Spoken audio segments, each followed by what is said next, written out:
morning. O, diba? We're prepared to go to school.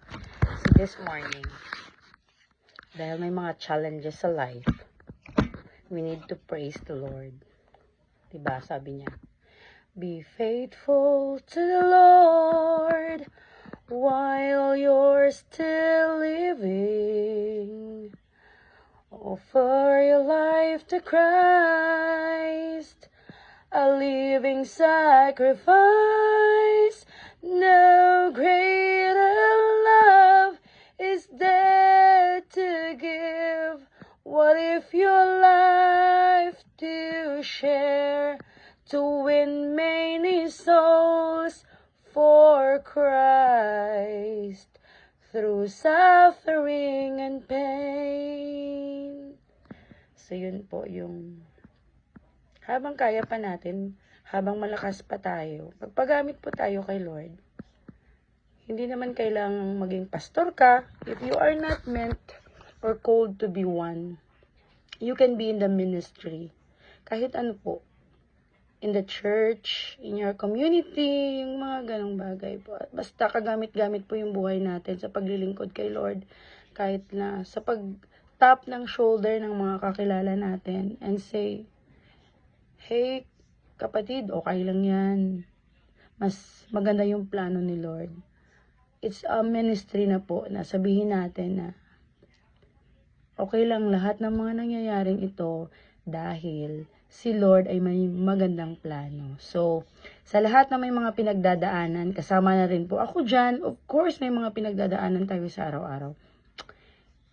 Ikanta na lang natin yan ang mga papuri kay Lord. Sing praises to the Lord. And ask the Lord to give us peace in the midst of great storm. Kung alam mong great storm na yan ang buhay mo, kung isa yan sa malaking storm sa life mo, then sing praises to the Lord. Kasi siya po ang magbibigay sa atin ng peace in the midst of storm. Hindi ho natin kailangan mag-worry ng mag-worry. Normal po na mag-isip tayo. Pero hindi natin kailangan i-google yung araw-araw natin sa pag-worry. Kasi katulad nga ng na-post ko na naaapektuhan po yung mga pang-araw-araw natin. Kung doon lang po tayo nakatutok sa mga negative na nangyayari. So instead of that, praise the Lord. Kung ang problema, yun nga ang sabi ko, na-share ko na to dati sa mga kakilala ko. Sabi ko, if the problem is yung dahilan para lumapit ako sa Panginoon, mas lalo akong tumawag sa Kanya at lalo akong mananampalataya sa Kanya din. So be it. Bring it on, Lord, di ba? Kung yung problema, yung kaparaanan niya para hindi ho tayo lumayo sa Kanya. Dahil pag may problem, every now and then, you will call upon the name of the Lord.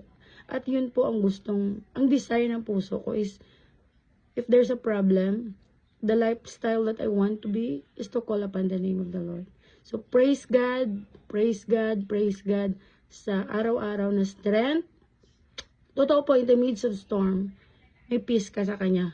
Okay lang pong umiyak, okay lang pong malungkot, pero hindi po natin gugugulin yung buong oras at panahon para doon. May maraming magandang plano ang Diyos at yun po ang dapat nating pagtuunan. So, glory to God, doon po tayo bumakas sa Kanya.